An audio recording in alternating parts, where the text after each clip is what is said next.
viewers, welcome to my channel. In this tutorial we are going to study JavaScript functions in detail.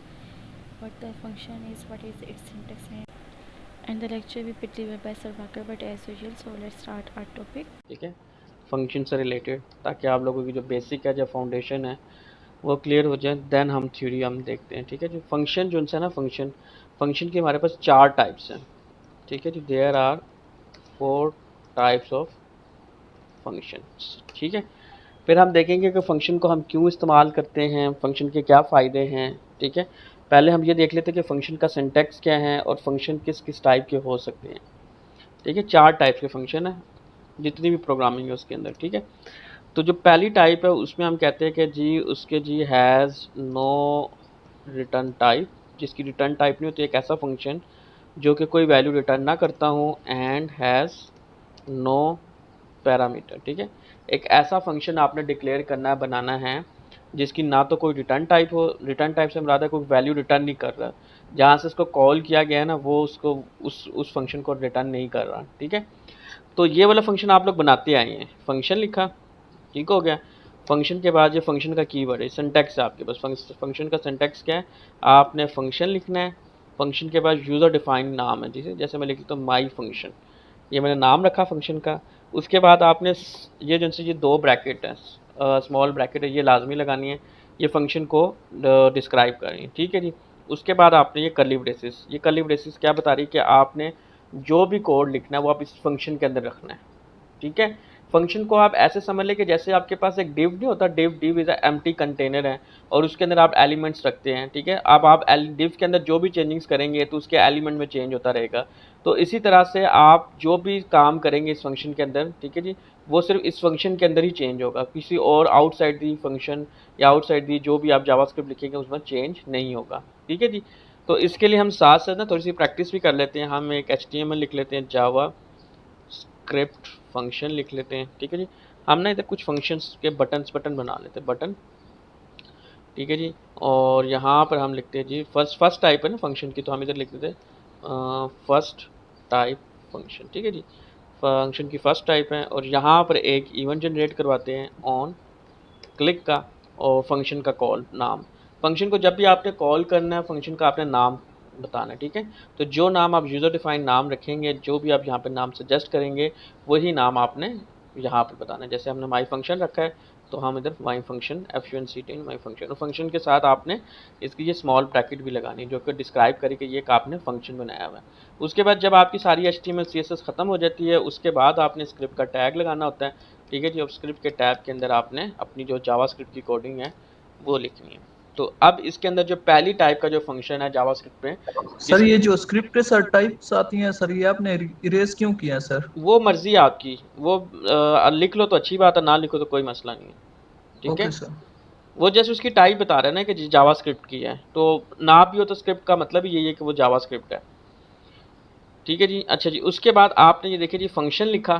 Function का दोबारा से देख लो syntax क्या, आपने जो फंक्शन का कीवर्ड, ये देखिए जैसे हमारे पास फॉर का कीवर्ड होता है, इफ़ का कीवर्ड होता है, इसी तरह से हमारे पास फंक्शन बनाने के लिए भी फंक्शन का कीवर्ड है, ये प्री डिफाइंड है, बिल्ट इन है। ठीक है, जावास्क्रिप्ट डिफाइन कर देता है।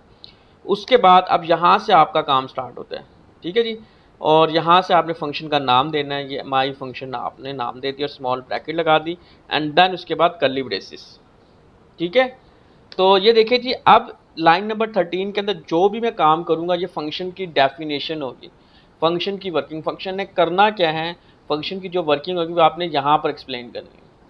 ठीक है, इसको हम कहते हैं ये फंक्शन डेफिनेशन है, फंक्शन की डेफिनेशन है, और इसको हम बोलते हैं फंक्शन कॉलिंग। ये जब फंक्शन कॉल कहाँ पर है कि बटन को क्लिक करने के ऊपर फंक्शन कॉल हो रहा है। ठीक है, अभी जो फंक्शन कॉल है, तो अभी हम जस्ट 2 नंबर ले लेते हैं, जैसे int variable a, b, and sum ले लेते हैं।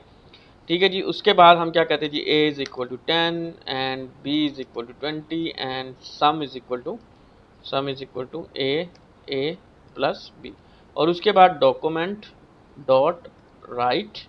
ठीक है जी, और उसमें हम सम को प्रिंट कर देंगे। ठीक है जी, तो ये काम तो हम करते आ रहे हैं। जब भी हम बटन बनाते थे तो बटन से पहले हम एक फंक्शन बनाते थे। ठीक है, और इस फंक्शन को हम कॉल कर लेते थे, और जो भी कोड होता था वो एग्जीक्यूट होता था। लेट्स सी, हम पहले देखते हैं कि ये चल भी रहा है कि नहीं। ये देखिए जी, बटन को क्लिक किया तो उसका जो सम आउटपुट है वो 30 आ गई। ठीक है, तो ये है हमारे पास फंक्शन की फर्स्ट टाइप। और फर्स्ट टाइप कौन सी है? जिसमें आपके पास कोई जो सी है रिटर्न टाइप भी नहीं है, हैज़ नो रिटर्न टाइप और हैज़ नो पैरामीटर। ठीक है, रिटर्न टाइप क्या होगा वो भी हम देखते हैं, और पैरामीटर वो अब नेक्स्ट में हम देखने लगे। ठीक है जी, इसके कोई भी पैरामीटर नहीं है। तो ये वाला तो आप करते आ रहे हैं, ठीक हो गया। जो सेकंड टाइप है फंक्शन की टाइप नंबर 2 है, वो क्या है जी? Has no return type. ठीक है, अभी भी इसकी रिटर्न टाइप नहीं है। एक ऐसा फंक्शन आप बना सकते हैं जिसकी आप रिटर्न टाइप डिफाइन ना करें, बट हैज़ पैरामीटर। ठीक है जी, अब ये वाला ऐसा फंक्शन होगा जिसमें आप इसके पैरामीटर भी डिफाइन कर सकते हैं। पैरामीटर क्या है वो मैं पहले बता देता हूँ। पहले हम फंक्शन डिफाइन कर लेते हैं। फंक्शन को जब भी आपने बनाना है, फंक्शन का कीवर्ड लगाना है। फंक्शन के कीवर्ड के बाद आपका यूज़र डिफाइन नेम होगा। ठीक है जी, अब मैं यहाँ पर क्या करता हूँ, माई फंक्शन 1 कर देता हूँ। ठीक है जी, और यहाँ पर आकर मैं इसका नाम थोड़ा सा चेंज इसलिए किया ताकि वो कन्फ्लिक्ट ना हो सके। ठीक है जी, उसके बाद आपने कर्ली ब्रेसेस, ये तो वैसे ही है। ठीक है, अब यहाँ पर क्या हो रहा है कि ये जो स्मॉल ब्रैकेट है ना, यहाँ पर आप पैरामीटर डिफाइन कर सकते हो। पैरामीटर जो हो सकते हैं मतलब एक वेरिएबल्स डिफाइन कर सकते हो या आर्गूमेंट्स डिफाइन कर सकते हो। जैसे मैं यहाँ पर, और वेरिएबल्स या आर्गूमेंट या पैरामीटर कैसे डिफाइन करने हैं आपने, उनकी आपने ए कोमा मतलब जो भी आप यूजर डिफाइन नेम रखना चाहते हो वो रख सकते हो। यूजर डिफाइन नेम होंगे। ठीक है, ABC भी हो सकता है। ठीक है जी, यहाँ पे एज हो सकता है, फर्स्ट नेम हो सकता है। ठीक है जी, जो आपके यूजर डिफाइन नेम है वो आपने यहाँ पर डिफाइन कर। लेट्स सी मैं यहाँ पर A और B डिफाइन कर देता हूँ।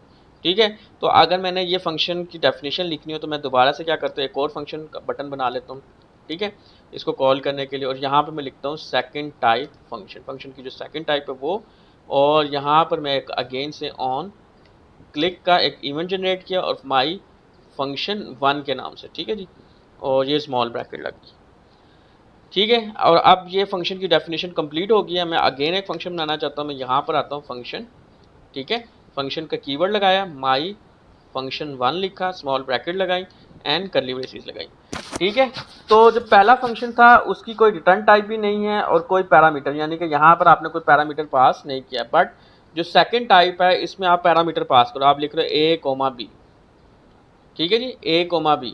तो जब आप कोई पैरामीटर किसी फंक्शन में देते हैं तो तब आपको जो ये वेरिएबल आपने जो यहाँ पर A, B और सम और A की वैल्यू और B की वैल्यू दी, फिर आपको यहाँ पर लिखने की जरूरत नहीं पड़ती। आपको बस अब क्या करना है, variable sum is equal to A plus B and जो डॉक्यूमेंट डॉट राइट। ठीक है जी, एंड सम आ गया। अब A और B की वैल्यू कहाँ से आएगी? ठीक है, यहाँ पे तो हमने A को डिक्लेयर भी किया और A को इनिशियलाइज भी किया, लेकिन यहाँ पे तो जस्ट हम A और B को डिक्लेयर कर रहे हैं सम एक तरह से, लेकिन A और B की वैल्यू कहाँ से आएगी? तो जो A और B की वैल्यू है वो जहाँ पर आप फंक्शन को कॉल करें, फंक्शन को कॉल आपने यहाँ पर किया हुआ है। तो जब आपने फंक्शन को कॉल है उसके अंदर आपने पैरामीटर भी पास करना। आप कहते हैं जी 5 और 10। ठीक है, तो ये एक ऐसा फंक्शन है जिसके पास कुछ पैरामीटर है, कुछ न्यूमेरिक डिजिट वैल्यू है। तो जब इस फंक्शन को कॉल किया जाता है तो ये माई फंक्शन 1 को कॉल करता है और इसके अंदर A के अंदर 5 रख देता है। जो भी पहला आपके पास पैरामीटर होगा वो पहले वेरिएबल में ऐड कर देगा, और जो दूसरा वेरिएबल होगा, जो दूसरी वैल्यू होगी, दूसरे वेरिएबल में ऐड कर देगा। मतलब यहाँ पर 5 आ जाएगा और यहाँ पर 10 आ जाएगा। ठीक है, तो फिर A प्लस B का मतलब क्या होगा, 5 प्लस 10, और सम के अंदर जो भी चीज़ें आ रही वो आ रही है। तो इस तरह का भी एक आप फंक्शन बना सकते हैं जिसमें आप क्या कर सकते हैं, एक फंक्शन ऐसा बनाया है जिसके अंदर आपके पैरामीटर भी ऐड हो रहे हैं। ठीक है, ये चीज़ समझ आई? सर क्वेश्चन है एक। अच्छा, एक सेकेंड। जैसे मैं इसको क्लिक करता हूँ, ये देखिए जी अभी हमारे पास वैल्यू तो दे ही नहीं रहा, हालांकि उसको देनी चाहिए थी।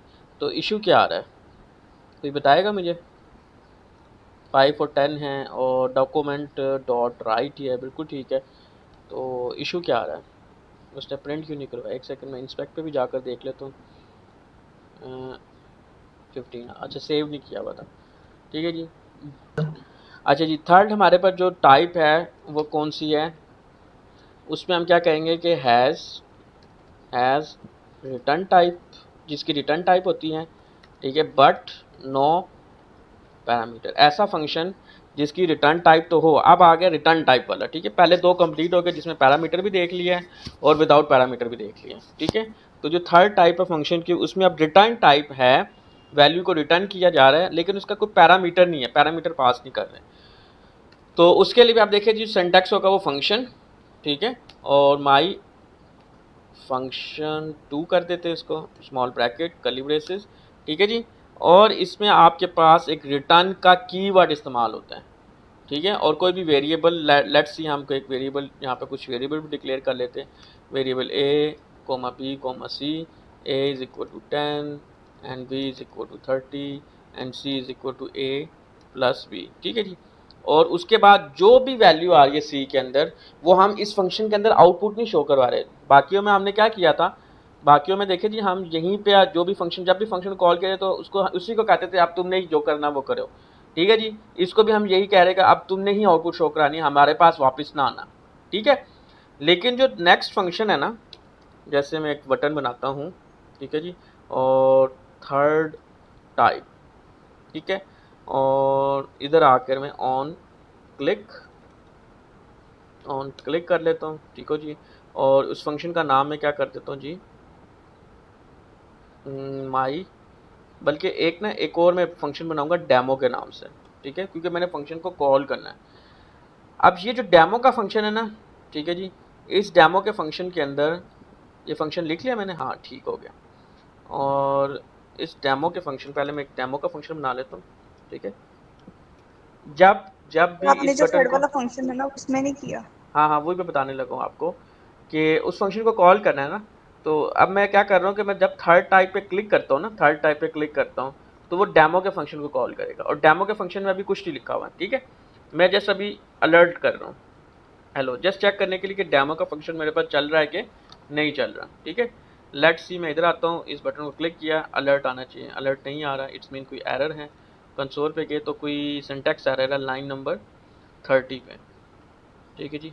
डेमो, देखिए फंक्शन को कॉल, यहाँ पे फंक्शन का कीवर्ड भी तो लिखना है ना। जब फंक्शन का कीवर्ड नहीं लिखेंगे तब तक वो फंक्शन को समझेगा ही नहीं, ठीक है। अब थर्ड टाइप पे हेलो आ रहा है, इट्स मीन कि जब इस बटन को क्लिक करता हूँ ना तो ये डेमो के फंक्शन को कॉल करता है, ठीक है। अब इस डेमो के अंदर ना, इस डेमो के अंदर मैं काम करने लगा हूँ, अभी तो अलर्ट रहने देते हैं, अब एक और काम करते हैं। यहाँ पर ना मैं एक फंक्शन बनाता हूँ, ठीक है, माई फंक्शन 2 के नाम से, ठीक है, जिसकी कोई रिटर्न पैरामीटर कोई नहीं है बट रिटर्न टाइप है। इट्स मीन मुझे यहाँ पे वेरिएबल सारे डिक्लेयर करने पड़ेंगे, ठीक है। और a इज इक्वल टू 30 कर लेते हैं, b इज इक्वल टू 40 कर लेते हैं, ठीक है जी, और c इज इक्वल टू और a प्लस b कर लेते हैं। एंड देन उसके बाद, नहीं डाला आपने के बाद। जी बिल्कुल, इक्वल नहीं डाला। अच्छा, अब उसके बाद ना मैं यहाँ पर क्या कर रहा हूँ, यहाँ पर मैं रिटर्न का कीवर्ड इस्तेमाल कर रहा हूँ। अब मैं डॉक्यूमेंट डॉट राइट नहीं कर रहा, उसी फंक्शन के अंदर आउटपुट नहीं ले रहा, बल्कि रिटर्न का कीवर्ड लिखा और मैंने सी कर दिया। सी के अंदर जो भी आउटपुट, जो भी रिजल्ट आ रहा है वो सी के अंदर आ जाए।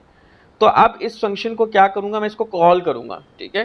तो मैंने इनडायरेक्टली कॉल करवा रहा हूँ, मैं पहले डेमो को कॉल करवा रहा हूँ, डेमो के फंक्शन के बाद जब जाएगा ना, तो अब ये देखिएगा मैं यहाँ पर क्या करने लगा, मैं यहाँ पर एक वेरिएबल ले रहा हूँ, उसका नाम मैं रख रहा हूँ रिजल्ट इज इक्वल टू, और मैं इस फंक्शन को कॉल करने लगा। इस फंक्शन का नाम क्या, माई, सॉरी इसका तो यही नाम है, यहाँ पर आके इस फंक्शन का नाम है माई फंक्शन 2।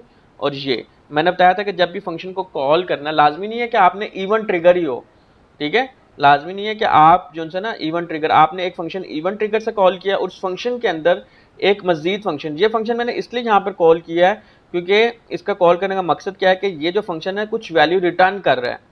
ये जब एग्जीक्यूट हो जाएगा ना तो ये सी के अंदर जो भी वैल्यू पड़ी है वो यहाँ पर आ जाएगी, समझ आ रही है, और रिजल्ट क्योंकि इक्वल टू देन बताएगा इस तरह। हाँ बिल्कुल बिल्कुल, ये रिटर्न सी का मतलब है कि a प्लस बी की जो भी वैल्यू है रिटर्न कर दो जहां से तुम्हें कॉल की जा रही है। उसको कॉल कहाँ पे की जा रही है, यहाँ पे कॉल की जा रही है, ठीक है। तो जो सी की वैल्यू होगी वो यहाँ पे रिटर्न कर देगा। अब सी की वैल्यू में क्या आएगा, 70 आ जाएगा, और 70 हम कह रहे हैं किसी एक वेरिएबल में स्टोर करवा दो, ठीक है। उस वेरिएबल को स्टोर करवाने के बाद अब हम क्या करेंगे, यहाँ पर डॉक्यूमेंट डॉट राइट, ठीक है जी, एंड रिजल्ट को प्रिंट करवा देंगे। जो भी सी के अंदर आया होगा वो रिजल्ट के अंदर स्टोर हो जाएगा और वो रिजल्ट को हम प्रिंट करवा देंगे।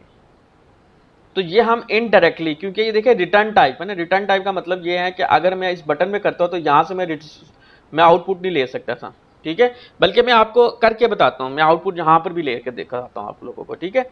तो ये एक इनडायरेक्ट मेथड क्या है कि आप नॉर्मल फंक्शन बनाएं और उस फंक्शन के अंदर एक और फंक्शन कॉल कर ले जो कि रिटर्न टाइप है, और उसकी जो रिटर्न टाइप होगी, जो सी का जो भी रिजल्ट रिटर्न करेगा वो आप रिजल्ट के अंदर वेरिएबल में स्टोर करवा दें और उसको जाकर प्रिंट कर दें। तो जब भी आपको ऐसी सिचुएशन होगी कि जब आपने फंक्शन के अंदर प्रिंट आउट नहीं करवाना, तब आप रिटर्न का कीवर्ड इस्तेमाल करेंगे कि भाई ये वैल्यू रिटर्न करवा दो, ताकि वो उस वैल्यू को क्या करेगा उसके ऊपर डिपेंड करता है। ठीक है, तो इस तरह की जो टाइप है वो थर्ड टाइप है, जिसमें क्या हो रहा है कि एक ऐसा फंक्शन है जिसकी रिटर्न टाइप होती है लेकिन कोई पैरामीटर आप पास नहीं कर रहे। ठीक है, लेट्स से अब इसको चेक करते हैं। तो अब जैसे मैं थर्ड टाइप पे क्लिक करूंगा ना, देखिए 70 आ गया। ये चीज़ समझ आ गई है? ठीक है जी, कि अगर मैं डायरेक्टली कॉल करूँ फंक्शन को, ठीक है जी, अब मैं इधर भी बटन बना देता हूँ और इधर लिख लेता हूँ डायरेक्ट फंक्शन, और इधर मैं लिख भी देता हूँ कि थर्ड टाइप की फंक्शन है, थर्ड टाइप फंक्शन कॉल।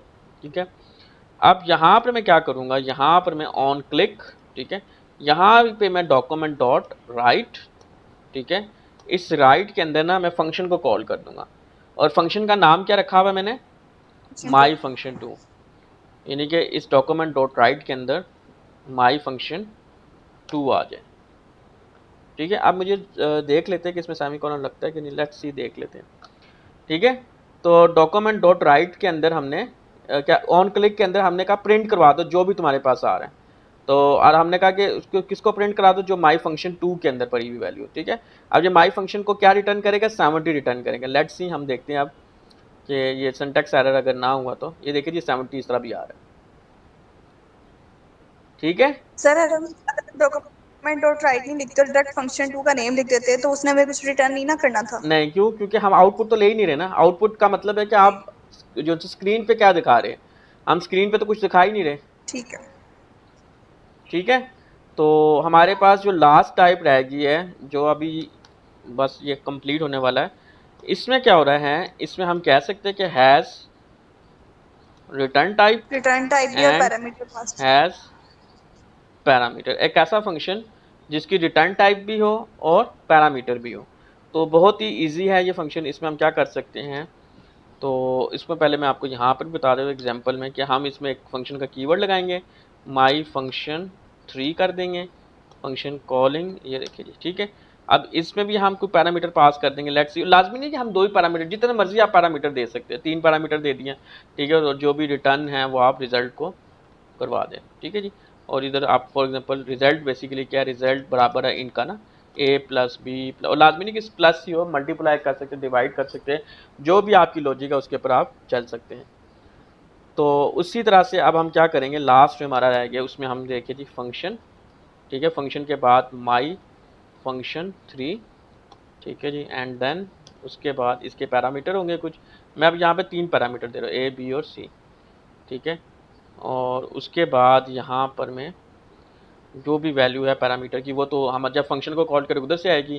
ठीक है जी, और रिटर्न ये देखिए मैं कुछ भी मैं अब क्या कर रहा हूँ, A multiply by B multiply by C, जो भी ए बी और सी में वैल्यू, उनको प्रोडक्ट ले लो, उनको मल्टीप्लाई कर दो और रिटर्न करवा दो। ठीक है, और ये देखिए जी मैं लास्ट एक टाइप बनाने लगा हूँ इसी की, मैं यहाँ पे बटन और फोर्थ टाइप फंक्शन। ठीक है जी, और यहीं पे मैं यहीं पे भी कॉल करवा सकता हूँ ऑन क्लिक। ठीक है, डॉक्यूमेंट डॉट राइट फंक्शन को कॉल करूँगा, फंक्शन का नाम क्या है, माई फंक्शन 3, देन उसके अंदर जो पैरामीटर आ रहे हैं मैं कहता हूँ जी 5 है, 10 है और 15 है। ठीक है जी, अब लेट्स सी मैं इसको आउटपुट ले लेता हूँ। ये देखिए 4 टाइप है, ये देखिए जी, लेकिन ये देखिए जी ये क्या इशू कर रहा है, वो उसने तो हमें एक सेकंड मेरे कहते रेंडर नहीं हुआ बस सही तरीके से। अगेन इसको रेंडर करते हैं, 4 टाइप 750 आ रहा है। ठीक है जी, वो समझ रहा है कि मेरे ख्याल से 750 क्यों आ रहा है वैसे ये। सर मल्टीप्लाई हो रहा है ना, प्रोडक्ट ओ लिया। हाँ, सॉरी, मैं भी को प्लस क्यों नहीं कर रहा, वो तो मल्टीप्लाई हम करवा रहे हैं यहाँ पे। तो हम ज़रा इजी प्लस ले लेते हैं, यहाँ पे 2 कर लेते हैं और यहाँ पर 1 कर लेते हैं। 5 2 10, मतलब 10 आ जाएगा आंसर। 10 लेट्स सी, ये ले जी, ठीक हो गया।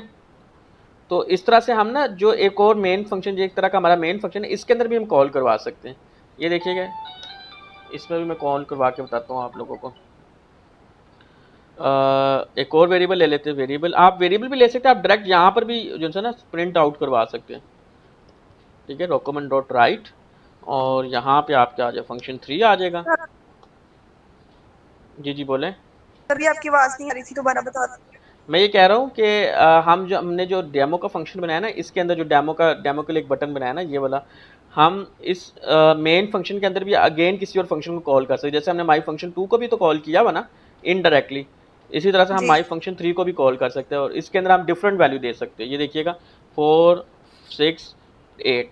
तो यहाँ पर एक चीज़ ये बताने की कोशिश कर रहा हूँ मैं कि आपने जो फंक्शन है ना, फंक्शन 3 है, जिसका नाम फंक्शन 3 है, वो आपने जस्ट वन टाइम लिखा है। ये देख रहे हैं, इसकी डेफिनेशन आपने जस्ट वन टाइम लिखी है, लेकिन आप जब भी कॉल करेंगे आपके पैरामीटर हमेशा चेंज हो रहे हैं। ठीक है, एक सेकंड ज़रा वेट कीजिएगा। अब स्टार्ट करते हैं कि अब हमारी बेसिक जो फाउंडेशन बन चुकी हुई है कि फ़ंक्शन की, हमें समझ आ गई है कि फ़ंक्शन की सिंटैक्स क्या है, फ़ंक्शन किस टाइप के हो सकते हैं। तो अब हम थ्योरी पढ़ते हैं तो शायद अच्छे से समझ आ सके। तो JavaScript function is a block of code designed to perform a particular task, यानी कि कोई भी एक पर्टिकुलर टास्क जो आप जो फंक्शन आप लोगों ने बनाए हैं, ये कोई ना कोई पर्टिकुलर ख़ास किस्म का टास्क, जैसे ये प्रोडक्ट कर रहा है, ये सम कर रहा है, ठीक है जी, ये भी सम के लिए हो रहा है यूज़ ना, तो एक ख़ास मकसद के लिए आप एक टास्क परफॉर्म करने के लिए एक फ़ंक्शन बनाते हैं।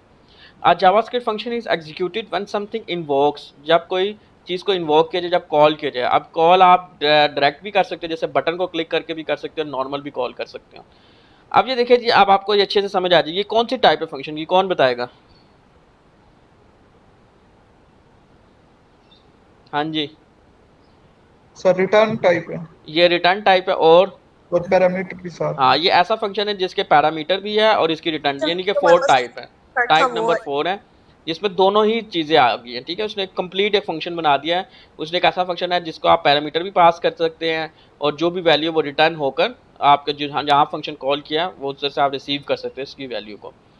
इसके अलावा आप सिंटैक्स की बात करता है, ये भी हमने देख लिया कि जो फंक्शन को कॉल करना है उसके लिए जो सिंटैक्स होता है, आपने फंक्शन का कीवर्ड लगाना है। उसके बाद आपने जो यूज़र डिफाइन नेम होता है, जैसे डेमो है, फू है और ये माई फंक्शन 1 माई फंक्शन 2, ये आपने लिखने हैं। और उसके बाद आपने पैरेंथेसिस ये लाजमी लगानी है। ठीक है जी, अब वो कह रहा है कि इन पैरेंथेसिस के अंदर आप पैरामीटर भी पास कर सकते हैं अगर आपने पैरामीटर वाला फंक्शन बनाना है। और ये जो करली ब्रेसिस है वो ये बता रहा है कि इन करली ब्रेसिस के अंदर ही वो आपने जो भी कोड आपने एग्जीक्यूट करवाना वो आपने लिखना है।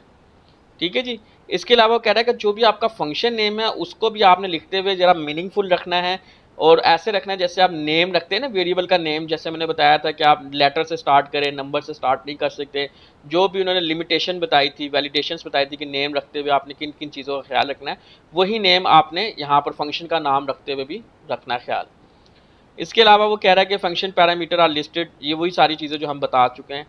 और इन्वोकेशन में वो बता रहा है कि फंक्शन कब कब कॉल किया जा सकता है, कि जब आप इवेंट ट्रिगर करो। इवेंट ट्रिगर कौन सा है? जैसे ये आपके पास काफ़ी सारे बटन्स बने हुए हैं, तो जैसे मैं इस बटन को, इनमें से किसी बटन पर क्लिक करता हूँ तो एक इवेंट ट्रिगर होता है, उसकी आउटपुट आती है। ठीक है, और when function is called from JavaScript code, अब एक तरीका कार ये कि आपने इवेंट ट्रिगर तो कर दिया है, ये देखिए आपने डेमो वाला फंक्शन बनाया, लेकिन डेमो के अंदर आप अगेन से किसी और फंक्शन को कॉल करें, तो आप फंक्शन के अंदर भी फंक्शन को कॉल कर सकते हैं। ठीक है, और आप फंक्शन को, मतलब आपको किसी इवेंट की भी ज़रूरत नहीं है, कुछ टाइम के बाद आप फंक्शन को कॉल कर सकते हैं, वो भी आपको देखेंगे वो किस तरह से हम कर सकते हैं। ठीक है, और ये जो लास्ट वाला हम ये आगे चल के देखेंगे कि हम फंक्शन को कुछ टाइम सेट कर देंगे और वो दोबारा से कॉल हो जाएगा। फंक्शन रिटर्न की बात की है कि रिटर्न का कीवर्ड इस्तेमाल होता है, और ये रिटर्न का कीवर्ड ये है कि वो फंक्शन बना रहा है। ये भी मैंने आप लोगों को करके बता दिया कि एक वेरिएबल के अंदर भी आप जो भी फंक्शन की जो भी आउटपुट आएगी वो आप वेरिएबल के अंदर स्टोर करवा लो और उसके बाद वेरिएबल को प्रिंट करवा लो। ठीक है जी, अब यहाँ पर ये क्वेश्चन है कि why function you can reuse code, define the code once, ये वही बात कर रहा है, आपने कोड वन टाइम लिखना है, यूज इट मैनी टाइम्स, यही चीज़ की है ना। अब ये इस फंक्शन को तो हमने जस्ट वन टाइम लिख लिया, लेकिन हम कॉल बार बार करें, कभी यहाँ पर कॉल करें, किसी भी फंक्शन करें, किसी भी बटन के अंदर हम पैरामीटर चेंज करके फंक्शन को कॉल कर सकते हैं। ठीक है जी, उसके बाद वही सारी चीज़ें मैं बता चुका हूँ। ये ऑपरेटर क्या कर रहा है, फंक्शन को इन्वोक करने के लिए इस्तेमाल हो रहा है। ठीक है, अच्छा इसमें एक चीज़ मज़े की बात बता रहा है कि अगर आप ये वाला ब्रैकेट नहीं लगाते ना किसी भी फंक्शन के साथ, ये देखिए ये फंक्शन कॉल कर रहा है, फंक्शन का नाम है टू सेल्सियस, ये एक फंक्शन बनाया है जिसका कीवर्ड फंक्शन है, फंक्शन का नाम टू सेल्सियस है, उसके अंदर एक पैरामीटर पास किया जिसका नाम फ़ारेनहाइट है और रिटर्न करवा रहा है कुछ कैलकुलेशन करने के बाद। उसके बाद वो डॉक्यूमेंट डॉट गेट एलिमेंट वो आउटपुट शो करवा रहा है किसी HTML एलिमेंट के अंदर, और सिर्फ फंक्शन को कॉल कर रहा है, फंक्शन के ब्रैकेट नहीं लगाई। वो कह रहा है ये वाला जो स्मॉल ब्रैकेट है ये नहीं लगाई। अगर वो स्मॉल ब्रैकेट नहीं लगाता तो जो भी फंक्शन की डेफिनेशन होती है ना, फंक्शन की वर्किंग क्या है वो बता देता है। ये देखिएगा, ये देखिए जी, अब वो बता रहा है कि आपके पास ना वो फंक्शन की डेफिनेशन दे देगा। कि फंक्शन का कीवर्ड लिखा हुआ, पूरा का पूरा फंक्शन दे दिया उठा कर उसने, ठीक है। लेकिन अगर जैसे ही मैं इसकी ब्रैकेट लगा लूँगा, स्मॉल ब्रैकेट, और क्योंकि ये फंक्शन पैरामीटर वाला है तो मैं इसके अंदर कोई पैरामीटर वैल्यू पास कर देता हूँ, 2.6 दे देता हूँ। अब ये देखिए जी आउटपुट आ रही है हमारे पास, ठीक है। तो अगर वो कह रहा है कि अगर आप ये स्मॉल ब्रैकेट नहीं लगाते जो फंक्शन के लाजमी लगानी चाहिए ताकि पता लगे ये फंक्शन है, अदरवाइज वो फंक्शन का पूरी जो डेफिनेशन पूरा ऑब्जेक्ट पास कर देता है कि ये फंक्शन के अंदर ये काम हो रहा है, ठीक है जी। और फंक्शन यूज्ड एज वेरिएबल्स भी यूज़ कर सकते हैं कि आपकी जो भी वैल्यू आउटपुट आई है इस फंक्शन के अंदर वो आप वेरिएबल के अंदर रखें और वेरिएबल को प्रिंट करवा दें, ठीक है जी। उसके बाद आपके पास है जी लोकल वेरिएबल। ये बड़ा इंपॉर्टेंट है। आपके पास ना दो तरह के वेरिएबल होते हैं। एक वेरिएबल होता है जो फंक्शन के अंदर डिफाइन होता है, जैसे एक रिजल्ट वेरिएबल डिक्लेयर हुआ है, ठीक है जी। यहाँ पर आपने A B C 3 variable declare किए, यहाँ पर आपने सम, ऐसा वेरिएबल जो फंक्शन के अंदर डिफाइन हो उसको बोलते हैं लोकल वेरिएबल। क्या बोलते हैं? लोकल वेरिएबल, ठीक है। और जो फंक्शन से आउटसाइड, फंक्शन से बाहर, यानी कि स्क्रिप्ट के बाद आप कोई वेरिएबल डिक्लेयर करते हैं उसको आप ग्लोबल वेरिएबल कहते हैं। क्या कहते हैं? Global variable. तो जो लोकल वेरिएबल का स्कोप होता है ना वो सिर्फ इस फंक्शन तक, क्योंकि देखिए ये कर्ली ब्रेसेस बता ही ये रहा है कि जो भी काम करना है वो इसके अंदर होगा। जैसे ये फंक्शन टर्मिनेट होगा ना, आपके जितने वेरिएबल्स डिक्लेयर हुए वो सारे टर्मिनेट हो जाएंगे, एंड हो जाएंगे, खत्म हो जाएंगे, ठीक है। लेकिन जो आपने यहाँ पर वेरिएबल डिक्लेयर किया है ना, जैसे आपको भी वेरिएबल डिक्लेयर कर दो, डी के नाम से कर दो, तो ये जो वेरिएबल होगा ये ग्लोबल वेरिएबल है। ये कब टर्मिनेट होगा? जब आपका प्रोग्राम कंप्लीट ना हो जाए, जब आपकी जो लास्ट लाइन है ना यहाँ HTML कंप्लीट ना हो जाए, तब तक ये वेरिएबल डिक्लेयर नहीं, मतलब खत्म नहीं होगा, ठीक है। तो जो वेरिएबल आप फंक्शन से आउटसाइड, फंक्शन से बाहर बनाते हो वो ग्लोबल वेरिएबल है, और जो वेरिएबल आप फंक्शन के अंदर बनाते हैं वो कौन से वेरिएबल है? Local variables. और इनका स्कोप भी फंक्शन के अंदर तक ही रहता है। Variable declare within a JavaScript function become local to the function. उस फंक्शन के लोकल वेरिएबल है। Local variable can only be access from within a function. Function के अंदर ही एक्सेस किए जाते हैं। जैसे ही आपका फंक्शन कंप्लीट हो गया, आपके जितने भी वेरिएबल है वो सारे डिस्ट्रॉय हो गए। Since local variable are only recognise inside their function, सिर्फ फंक्शन के अंदर पता लगता है कि ये फंक्शन के वेरिएबल है, फंक्शन से बाहर वो डिक्लेयर भी नहीं हुए होते। Variable with the same name can be used in different function. वो ये कह रहा है कि इस ये एक फंक्शन बनाया, उसमें भी आपने ए रख दिया, एक और फंक्शन बनाया जिसके अंदर आपने ए रख दिया, तो ये दोनों डिफरेंट है क्योंकि इनका स्कोप इसी फंक्शन के अंदर है और इनका स्कोप इसी फंक्शन के अंदर। ये दो अलग अलग फंक्शन है, तो आप सेम नाम के वेरिएबल रख सकते हैं। Local variables are created when function start and deleted when the function is completed. ठीक है जी, क्लियर है यहाँ तक? कोई चीज़ समझनी है पूछ लें।